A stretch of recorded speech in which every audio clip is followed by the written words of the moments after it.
I'm Sarah, the Real Simple Mama. This is Carmen Hen-Diego. And while we're integrating our new girls, we're also going to do a quick video showing you how to do a medical once-over or a little physical check on your chickens.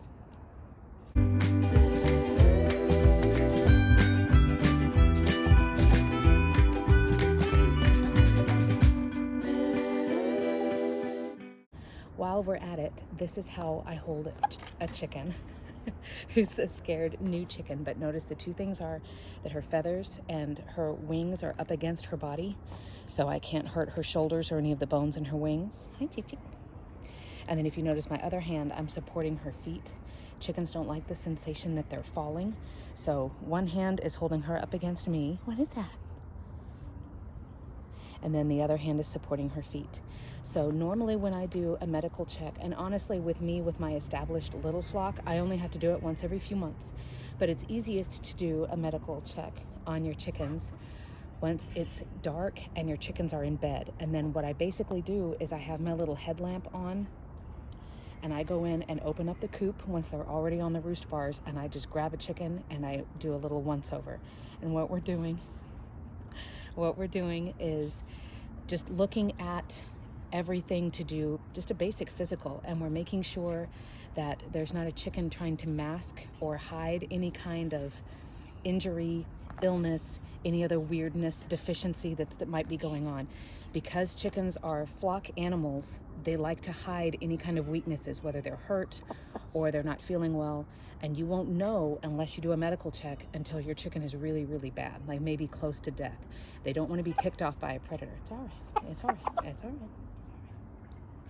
So really quickly, on the face, you're just looking that the eyes are clear, that the eyes are not swollen shut, that there's no kind of discharge or anything like that. You want the comb and wattles to be nice, bright pink. Some breeds won't be quite as red as others, right?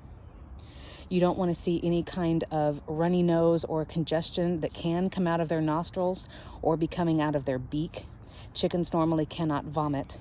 So if you see any kind of discharge or anything coming out, that could be a problem. The rest is pretty quick and easy. We're going to check around her vent area, or her cloaca, which is the back of her under her tail. And there is a lot of moist flesh under there, and you're going to make sure that we're not dealing with any kind of mites, lice, that she's pulling her feathers out because something is agitating her. The other thing that I'm going to actually try to show you here, if she will cooperate, and this is one of my new girls, so she's not used to being held like this, is we're going to check the feet.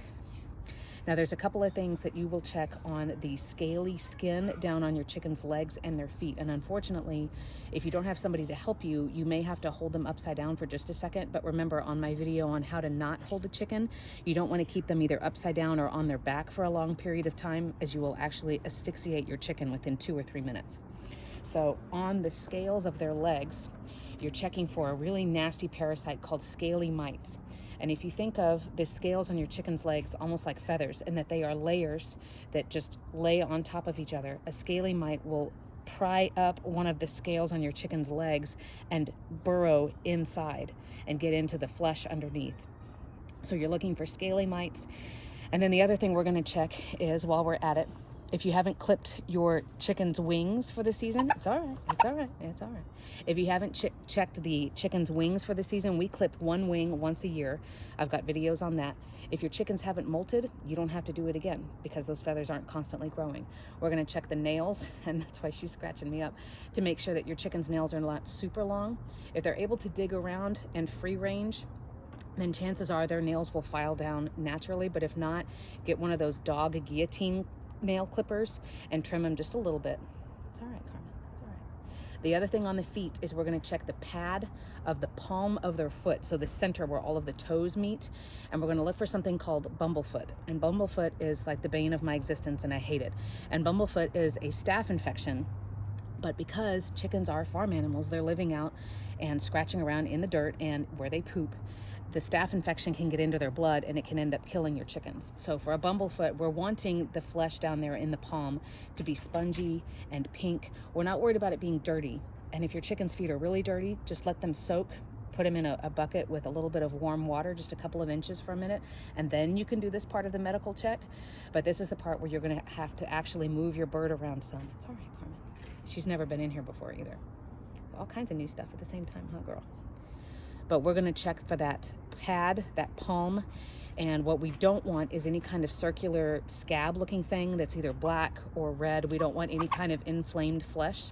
So if you can, zoom in on her foot and look underneath her foot.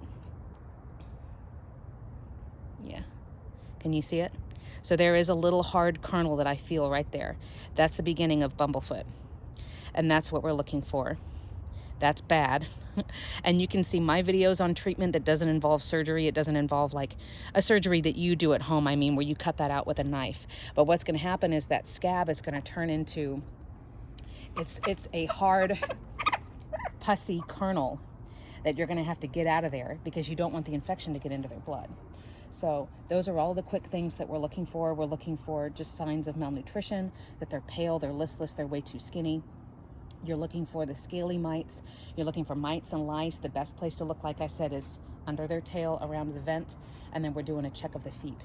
Otherwise, they should just look like a really happy, sleepy chicken, and then we put them right back up to go to bed.